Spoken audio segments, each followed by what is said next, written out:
Jordan Moore, Sean Cody Keeley, or JJ. John Jackson joins us here we're going to do a couple football roundtables. This is an all football week, and why not? Coming off a great game, going into a great game. What'd you think flipped on Saturday, JJ? I'm sure you were sitting there like us, wondering how they were going to turn this thing around. How'd they do it?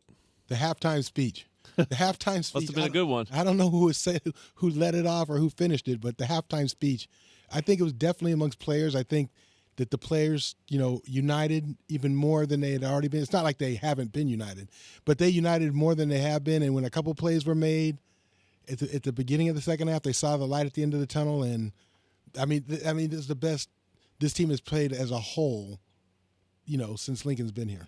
Yeah, I thought it was really, spectacular. I mean, we were probably pretty down in the first half. I don't imagine we were saying a lot of good stuff in that first half about what was going on. They scored early and often, in the offense kind of got a slow start. Wasn't terrible in the first half, 10 points, but just couldn't get it really early. And their offense kind of took off early, kind of passing the ball early and then kind of moving into the run and kind of just wearing us out. But that second half defense was really something special.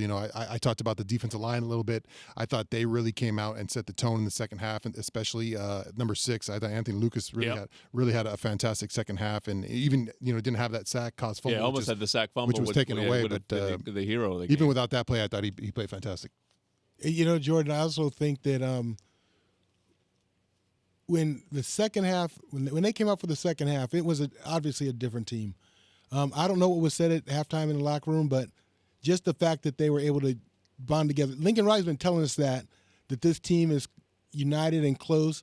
We didn't really. A lot of people might have doubted it or might not have believed them because of the losses on the schedule, but they pulled together in this game. What'd you see, Keely? Well, and you kind of can throw away the coach speak, but I think it matters in this sense when you hear coach talk about learning to win, and what that entails is having the belief. I mean, if you look at that first half, if we were to draw out on paper what would be the best conditions, both weather and what happened for Iowa, it would be that first half. And so to have the belief going in, and I talked to Jakeem Stewart after the game, and he was talking about how it really was the players. The players were the ones who were kind of not yelling at each other, but like inspiring each other to get it together, because they know that they can play to a better standard. And so I think that matters, that learning to win and believing each other from a player-based standpoint and above. And Sean, you know this better than I do because you played on a national championship team.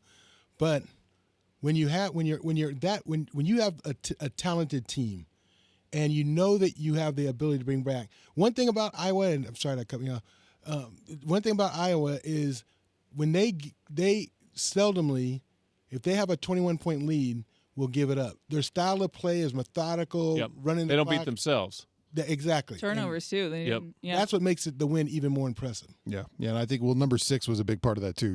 When you got a number 6, and I kind of felt like at the end of the first half, they kind of started figuring out, like, wait a second, maybe they can't guard this guy. And then that's when I thought Jaden figured it out, and they started pressing it in the second half. And I think that's really what, kind of opened it up. And it was fun. It was fun listening to that clip that they played, I think, going into Dez's segment, which was you and Pete talking at the end. And it was not a sold out crowd. Obviously, it would have been a much, much bigger crowd for homecoming if it was a bright, sunny day at the Coliseum. But it turned into this special thing. Anyone that stuck it out, and I thought the head coach's emotions. I got several people who hit me up who just loved Lincoln's emotion at the end of the game, and it became this kind of a signature win. And this could have been a day where USC, maybe on a sunny day, beats them comfortably, and we kind of forget this game. We move quickly on to Oregon, but this sort of became something because of the weather and the circumstances that they had to overcome. Yeah, they came out and they were, fired up, and they got punched in the mouth, and then a young group of students decided to take off their shirts and swing them around,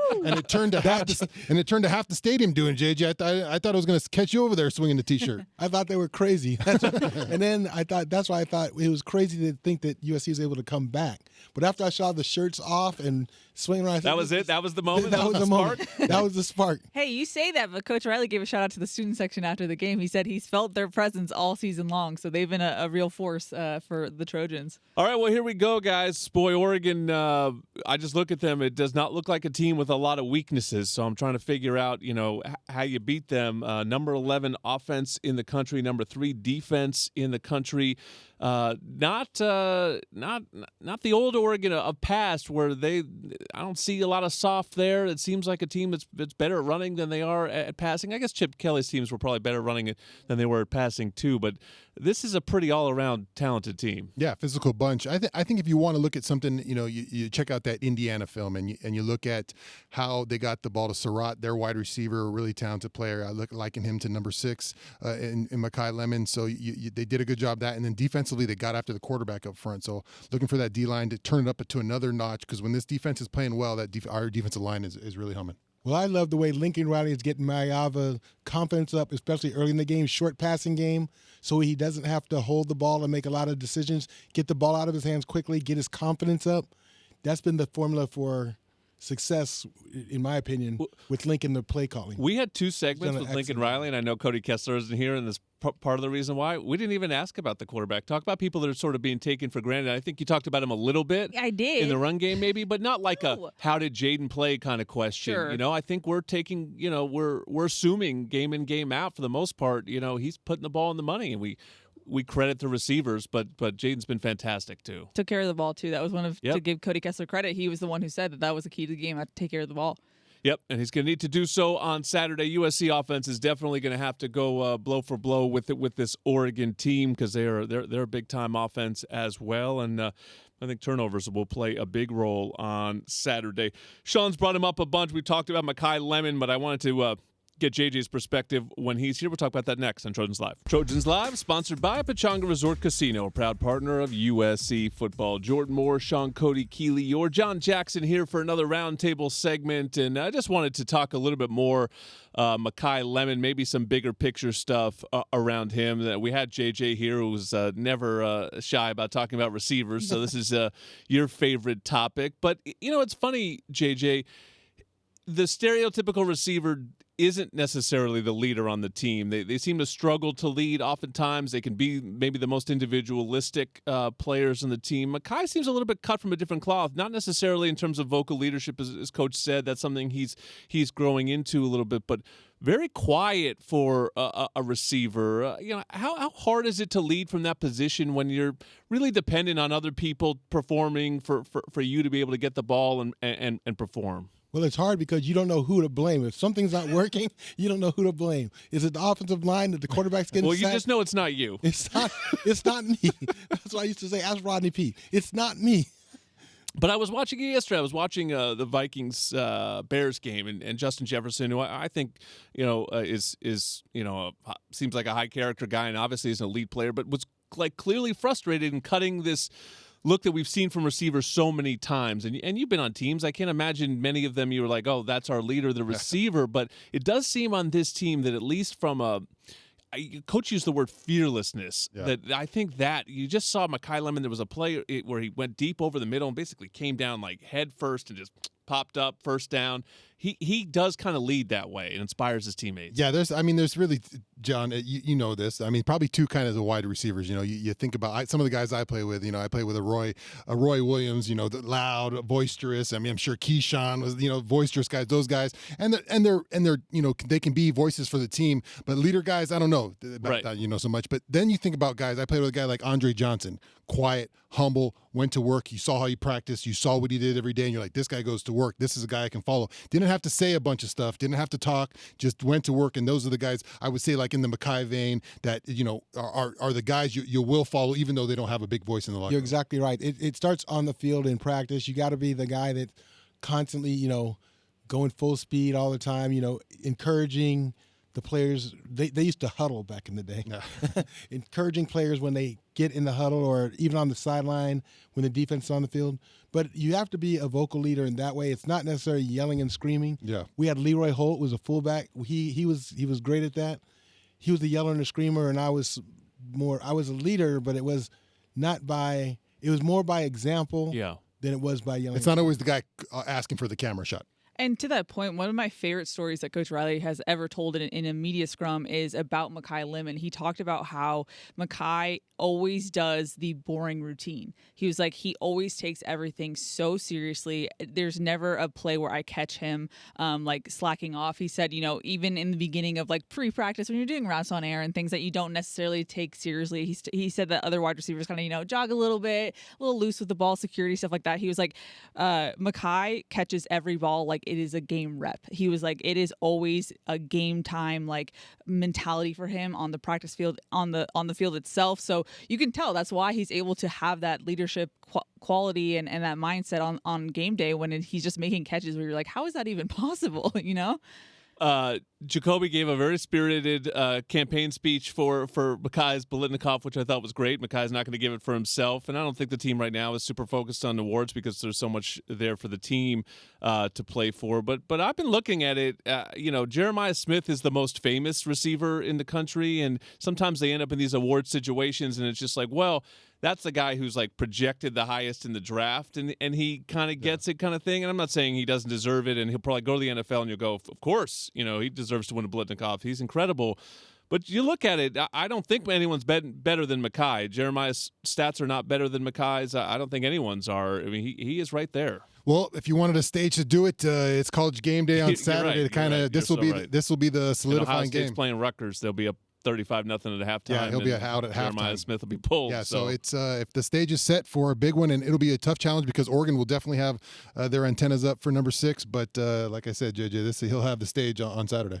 Yeah, we talk about when you have good running teams, let's say Philadelphia Eagles, good running teams, you load the box to stop the run. These guys are so good, it's the opposite. They have to drop people off in coverage to help stop the pass because these guys are so good. So it's the opposite of stopping the run. And to that end, that's where I think the effect, the turning point of the season is Jacoby Lane coming back and playing the way that he's played. And honestly, I was surprised his numbers weren't bigger on Saturday. It felt like he had a huge impact in the game. And I looked at it and was like, 7 catches for 70 yards, maybe not the biggest day of his career. But because of what you're saying, and also Lake has been fantastic, they can't just key on Mekhi, and that has opened things up when it felt in the middle of the season like everyone was just like, we're not going to let 6 beat us. Yeah, and to build off your point, Jordan, just want to give a shout out to the tight ends too, because I felt like that was an underrated part of USC's offense on Saturday. Lake made some big plays. I went Walker back and too. watched the copy, and I was like, oh wow, Lake was actually bigger in this game than I remember. Yeah, which is it's been hard because with Wayman and Eli down, you have to get more run protection and pass protection. But I just think the tight ends have slowly creeped up back to the value that we've seen at the start of the season.